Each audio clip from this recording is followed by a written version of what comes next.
Hi, I'm Kenny from Mini Bull Design, and today I want to talk about remote feed fuel systems for alcohol stoves like the Voodoo. A lot of people are going to remote feed and it seems to make the most sense. But there's a few things that you have to take into consideration when you're doing it. The best way for me to do this is just to run you through the whole process. Now with the Voodoo, you have an alcohol feed system that comes with it that needs to be set up on something a little bit higher than the stove, so that the alcohol level in the canister will match the alcohol level in the wick holder at about 2/3 of the way up. Now if you set this right level on a flat surface and fill it up to about right here, it'll be just about right. But as the alcohol gets down lower and lower, the alcohol in the wick feed will get down lower and lower, and it'll come to a point where eventually you're going to have to lift this up and put something underneath it.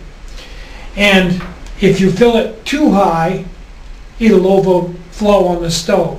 So it's not a perfect system. Now, what I did to overcome this is I've come up with this water cooler technology that's been around way before water coolers. This is probably like 1700 technology, but I'm the one that applied it to an alcohol stove. It's, I didn't invent it, but I want to take credit for being the first one to build it and apply this technique to an alcohol stove, and I believe I am. And if I'm not, please let me know who is. Now the beauty of this is that the way this is set up is just like a chicken feeder or a water cooler or anything else.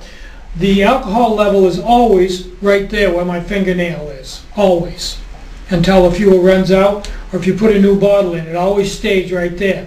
And as it drops down a little bit, the air will rush in and let more alcohol out and replenish it, so it always stays within 1/8 of an inch of right there. So you don't have to muff stuff around. All you have to do is get this set on something so the alcohol level is correct once, and then you never have to touch it again, which is I think quite handy. Now on a little bit different note, these will be in the store eventually, probably within a week, and I'm going to try to keep the price down. I'm not making them fancy, and I'm not putting legs on them because we've got enough problems with parts already with this stove without adding more legs and stuff. And I'm not going to make them real fancy because you don't want to spend the money on it. Nobody really cares. And I'm also going to start out by offering the first one with a 2-ounce bottle, which is fairly steady and small. And if that works out real well and no problems arise from it, I'll probably go to a 4-ounce bottle and eventually make a bigger one with a fairly big base for an 8-ounce bottle, because these are kind of tall, and I think an 8-ounce bottle with this smaller base would be a mistake at this point in time. Now, I've noticed that some of the guys, some of the people on the net, have tried to feed one of these stoves with a bag or something with a nondescript fuel level that's flexible, and then they're using a restrictor clip on the hose to restrict the fuel flow. Now you really step back from this and think about it for a minute. Now that stove is using fuel, that's just for, it's not using it at this rate, but just for a mathematical example. If that stove is using 1 milliliter of alcohol per minute, and you've got a bag over here with a clip on it, that's kind of a coarse adjustment. You're not going to be able to restrict it and adjust it finely anyway. So if you clip it back so that it's putting out exactly what the stove is burning, you're fine. The chances of being able to do that it's impossible actually. So if you're letting the fuel run a little faster than the stove, it'll eventually overflow and create a forest fire. And if you restrict it back so it's letting out just a little bit less than what the stove's burning, the stove's not going to perform right, and eventually it's going to go out. There's virtually no way to match the burn rate of the stove. So that system, totally useless. Anybody you see using a bag with a clip, totally useless. It won't work. The best you could hope for is to get to match it somewhere near and finish your cooking before it either runs out or overflows, one or the other. But as far as for a long-term cooking situation, not gonna work. Hey, you know, you gotta learn this stuff.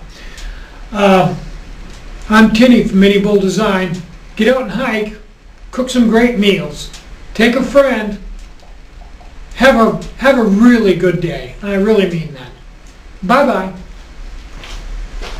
Oh, another thing too, for you guys that got your Voodoos, and I probably didn't put it in the directions, the piece of wick you get with it, before you put it in the stove, fold it into 3 equal lengths, like this.